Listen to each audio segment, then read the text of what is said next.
तुमने यही कहा कि तन्नू की सोच अच्छी नहीं, उसकी नीयत अच्छी नहीं। मैं कुछ पूछ रहा हूं तुमसे। मैं तन्नू के बारे में नहीं, मैं जनरली बोल रही थी। और मैं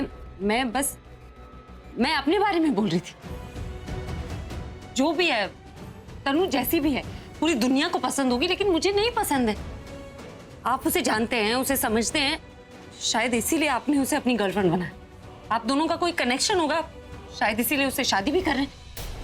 क्योंकि शादी कोई खेल नहीं है कि जब मन किया खेल लिया। जिंदगी भर का साथ होता है, हर मोड़ पर एक दूसरे का साथ देना पड़ता है, एक दूसरे को खुश रखना होता है। अब शायद आपको लगता होगा कि आप उसके साथ खुश रह सकते हैं, उसको खुश रख सकते हैं। इसमें बीच में मैं बोलने वाली कौन होती? बस मैं अपने बारे में इतना बोल सकती हूँ कि मैं उसकी सेक्रेटरी नहीं बनना चाहती।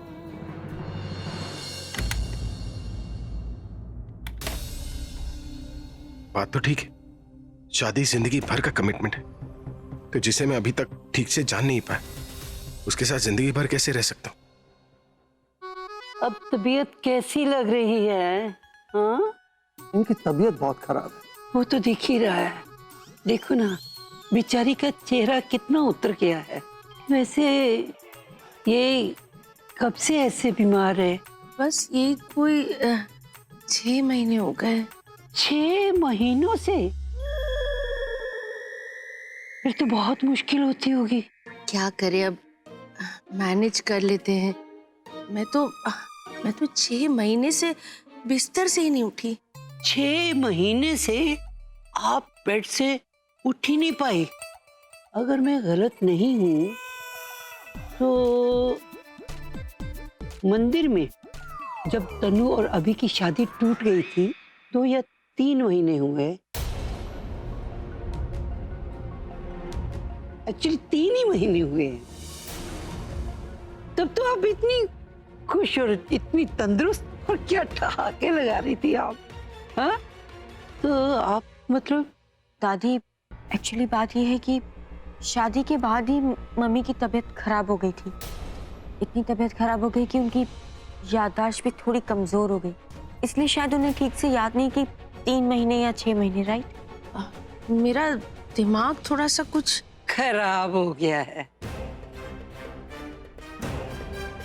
आपकी बेटी भी बिल्कुल आप पर ही गई है ना?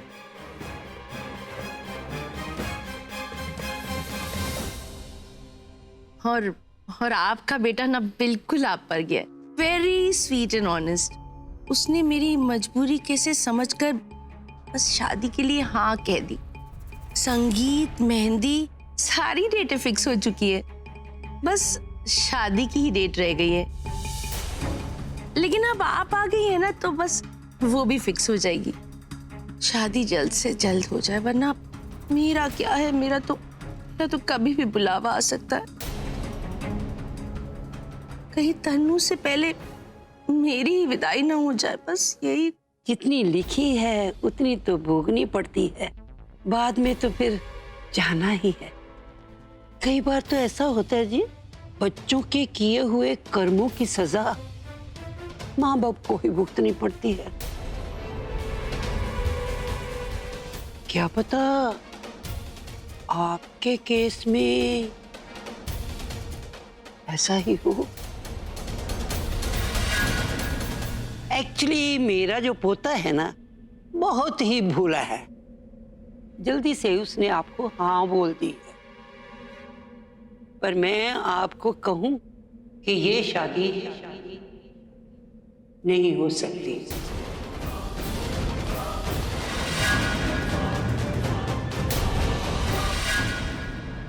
ऐसे क्यों बोल रही हैं? हमने आपसे कहा ना कि तन्नू की मॉम की तबीयत बहुत खराब है। एक्चुअली आप क्या देखना चाहते हैं, आपकी बेटी की खुशी या आपकी बेटी की शादी? मेरा मतलब ये है, जब तक मैं अपने पोते की कुंडली इससे नहीं मिलवा लेती तब तक तो मैं कुछ बोल नहीं सकती। क्योंकि कुंडलियां मिलाने के बगैर अगर शादी की जाए तो बाद में बच्चों को बहुत परेशानी होती है। अब बताना तो नहीं चाहती थी, पर मैं सच्ची बात तो बता दूं कि मेरा बेटा मंगलीक है।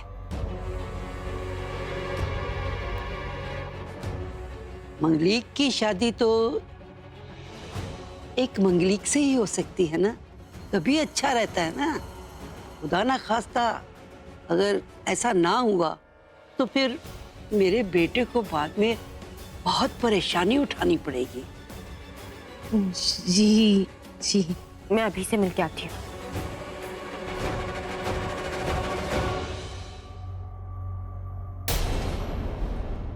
आंटी जी, आप बिल्कुल टेंशन मत लीजिए, ये शादी तो होकर रहेगी। और रही बात कुंडली मिलवाने की, वो तो दादी कर ही लेंगी। क्यों दादी? आप बस अपनी तबीयत का ध्यान रखिए। मेहंदी तो कल होगी।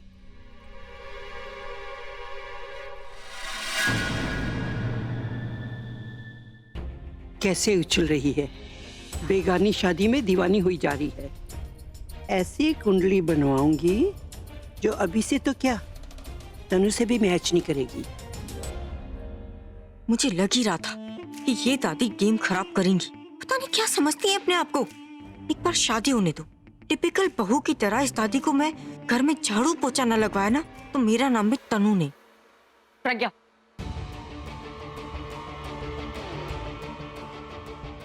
तुमने बताया नहीं तुम्हें कैसे फील हो रहा है। तुम अभी की सेक्रेटरी हो ना, तो तुम्हें तो पता चल गया होगा कि अभी और मेरी शादी होने वाली है। वेल, मैं खुद आ रही थी तुम्हारे पास और मैं ये सोच रही थी कि तुम्हें कैसा लगेगा जब अभी तुम्हें ये बताएगा कि वो मुझसे शादी कर रहा है। तुम्हारे चेहरे का रंग कैसे उड़ता है मुझे देखना था। पर इट्स ओके, मैं कल देख लूंगी जब अभी के नाम की मेहंदी मेरे हाथों में होगी। तुम इतनी शॉक्ड क्यों? ओह आई सी, इसीलिए शॉक तो नहीं है क्योंकि अभी ने शादी के लिए हाँ कर दी। पहले मेहंदी के लिए, फिर संगीत के लिए। पहले इसी बात से तुम्हें ये तो पता चल गया होगा कि अभी मुझसे प्यार करता है, तुमसे नहीं। तनु, जब हम जबरदस्ती मुस्कुराने की कोशिश करते हैं ना, तकलीफ हमें खुद होती है। यहाँ तुम किसे बेवकूफ बना रही हो?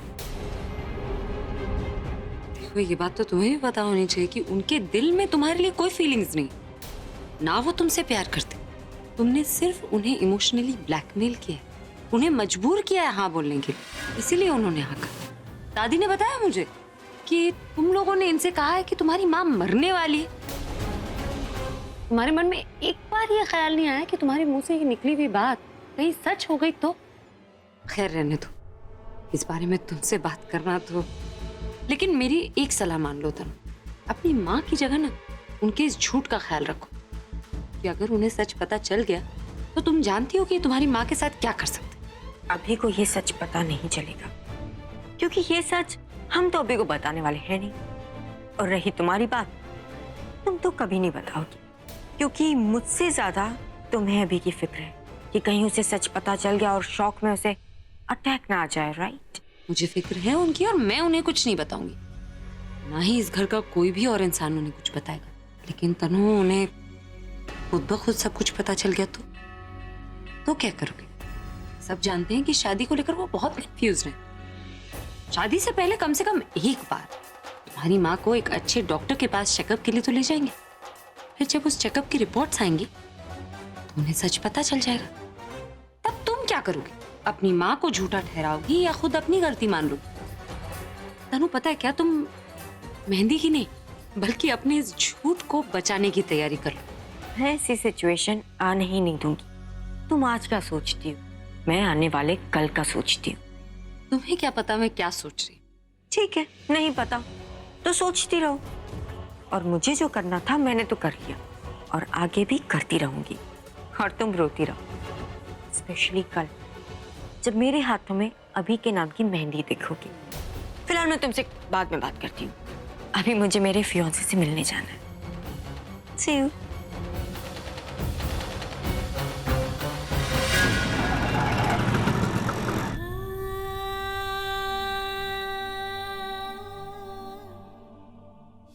मैं तेरे साथ हूँ बेटा। हम दोनों मिलके धीरे धीरे अभी को सब कुछ याद दिलाएंगे। सुडोको ना पता नहीं क्या है, मेरे तो कुछ समझ में ही नहीं आता। 2 वर्ड रह गए, समझ में नहीं आ रहा। सरला, ओ सरला,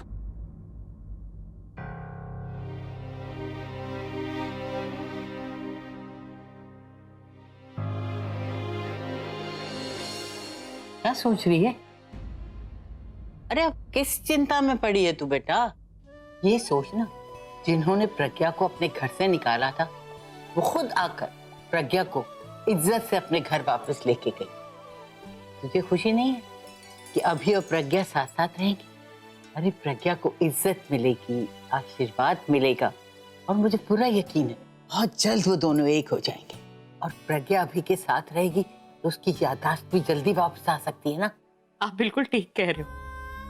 प्रज्ञा अभी के साथ रहेगी, इससे ज्यादा खुशी की बात क्या हो सकती है मेरे लिए? बीजी आपको तो पता ही है ना, अपनी प्रज्ञा और बुलबुल के लिए कितने सपने देखे थे मैंने। बुलबुल तो मैं छोड़ के चली गई, लेकिन प्रज्ञा अभी से शादी करने के बाद भी उसके साथ नहीं रह पाई। कितने दुख झेले मेरी बेटी ने। और जब सब कुछ ठीक हो रहा था तब अभी का वो एक्सीडेंट, सब कुछ भूल गया वो। जो कुछ भी प्रज्ञा ने उसके लिए किया था, किसी तरह वो संभल ही रही थी, तो वो फिर उसके करीब जाना चाहती। और आज तो उसकी दादी उसे लेने आ गई। जब भी मैं इस बात को सोचकर खुश होती हूँ ना, तो तभी पाऊँ एक डर है जो उसके साथ साथ मेरे मन में आ जाता है। जो कुछ भी प्रज्ञा कर रही है वो खतरे से खाली नहीं है बीजी। बहुत मुश्किल है वो राह।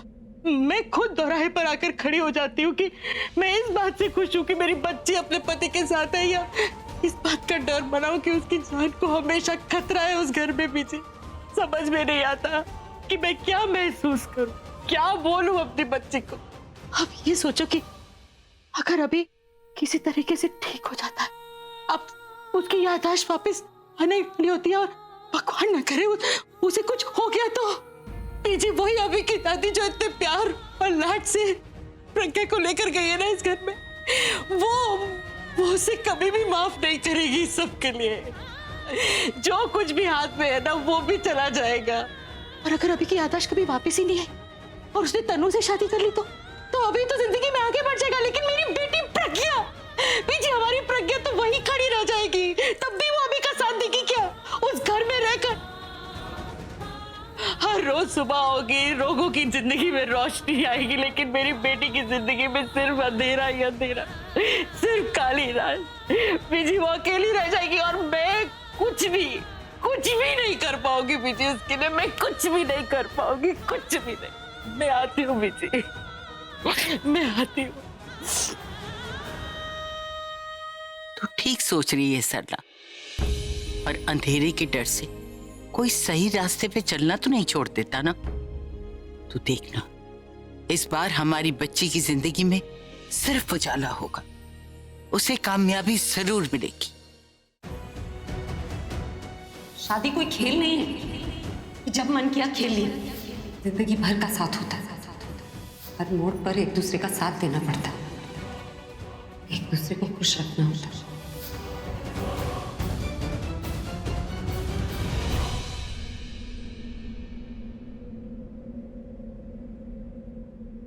मैं तुम्हें बता नहीं सकती मैं कितनी ज्यादा खुश हूँ।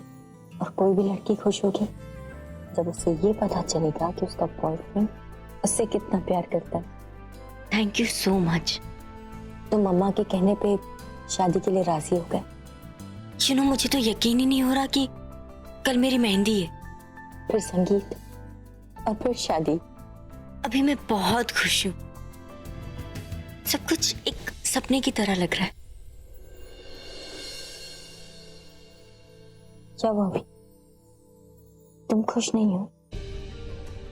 तनु, बात खुश होने की या ना होने की नहीं है।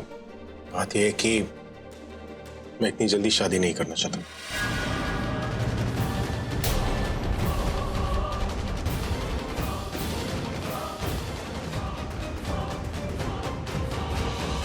सच बताओ तो मैंने इस बारे में सोचा तक नहीं, और अब सब कुछ इतनी जल्दी हो रहा है कि मुझे खुद नहीं पता मुझे कैसे फील करना चाहिए। तनु, मैं जानता हूं तुम खुश हो, तुम्हारी मॉम बहुत खुश है, तो मुझे नहीं पता मैं अंदर से कैसे फील करूं। दिस इज नॉट डन अभी। अपनी गर्लफ्रेंड से कोई इस तरीके से बात करता? मैं यहाँ तुमसे अपनी खुशी शेयर करने आई हूँ और तुम कह रहे हो कि तुम्हें कोई एक्साइटमेंट ही नहीं है। ऐसे रखोगे मुझे शादी के बाद? शादी से पहले ऐसे बात कर रहे हो तो शादी के बाद? You know what? मुझे तुमसे बात ही नहीं करनी। ये तो गलत ट्रैक पे जा रहा है। नहीं, मैं ऐसा नहीं होने दूंगी।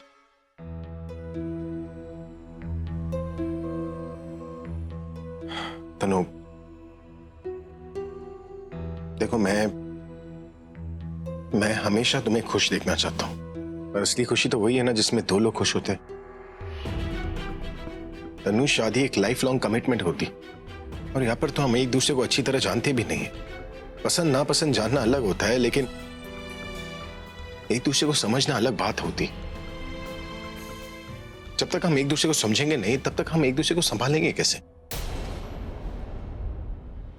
बात यह नहीं कि मैं तुमसे शादी नहीं करना चाहता तनु, मैं ऐसे शादी नहीं करना चाहता। पहले हम एक दूसरे को समझ ले, एक दूसरे को जान ले, उसके बाद हम। मैं भी तो यही चाहती थी ना, और इसीलिए ज्यादा से ज्यादा टाइम मैं तुम्हारे साथ स्पेंड करती थी।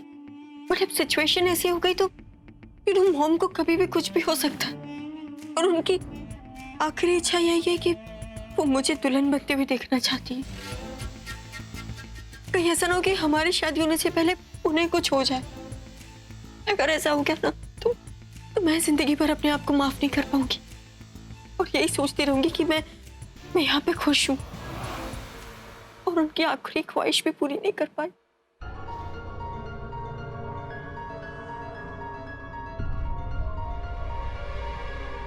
पर अभी मैं तुम्हें एक बात जरूर कहना चाहती हूँ। यू नो, कई बार कम जानना भी अच्छा होता है, और इसीलिए हमारे इंडिया में अरेंज मैरिजेस बहुत ज्यादा सक्सेसफुल है, क्योंकि धीरे धीरे पार्टनर्स के बारे में जानना मिलता है कि क्या पसंद है क्या नहीं पसंद, और इसीलिए हम लोग कभी एडजस्टमेंट कभी सेक्रीफाइस सब कुछ करते हैं। यू नो व्हाट, अभी इससे प्यार भी बहुत बढ़ता है। मैं तुम्हें ये प्रूव करके बताऊंगी कि हमने जल्दी शादी करके कोई गलती नहीं की। मैं ये प्रूव करके दिखाऊंगी कि I am one of the best for you. Trust me.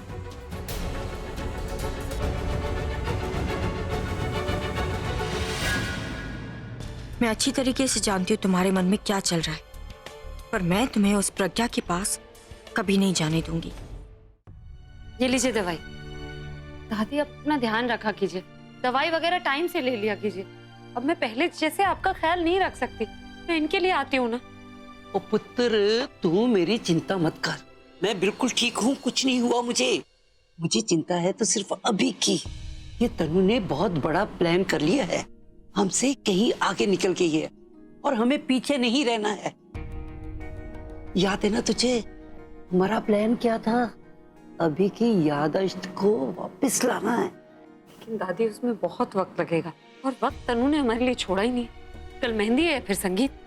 वही तो, शादी की डेट तो मैं जैसे तैसे करके आगे खींच के ले जा सकती हूँ, पर ये मेहंदी का क्या करूं? कैसे रोकूं उसे? इसको कैसे रोकूं? कैसे रोकूं? सीधा बोल देंगे नहीं होगी मेहंदी, पर मुसीबत है ना, ये अभी जब सवाल करेगा उसको क्या जवाब दूंगी? नहीं समझ में आ रहा, कुछ समझ में नहीं आ रहा। दादी, आप बैठ जाओ, पहले इधर आओ, बैठो। हाँ बैठो। ले बैठ गई, अब बोल। हाँ दादी, इस मेहंदी का हम कुछ नहीं कर सकते, हम कैसे रोकेंगे? मेहंदी को हो जाने दीजिए। देखिए, इस शादी को लेकर वो ऑलरेडी बहुत कंफ्यूज्ड है, अब हम उन्हें कोई नई टेंशन देंगे? दादी, इतनी सारी परेशानियां हम एक साथ उनके सर पे नहीं बांट सकते। यही सोचकर तो मैं चुप रह जाती हूँ। बस दादी, हम अभी चुप है ना, लेकिन ज्यादा दिन तक चुप नहीं रहेंगे। और जहां तक कल की मेहंदी का सवाल है, मैं कोशिश करूंगी कि किसी भी तरह तनु के झूठ की जरा सी हिंट तो इन्हें मिल ही जाए।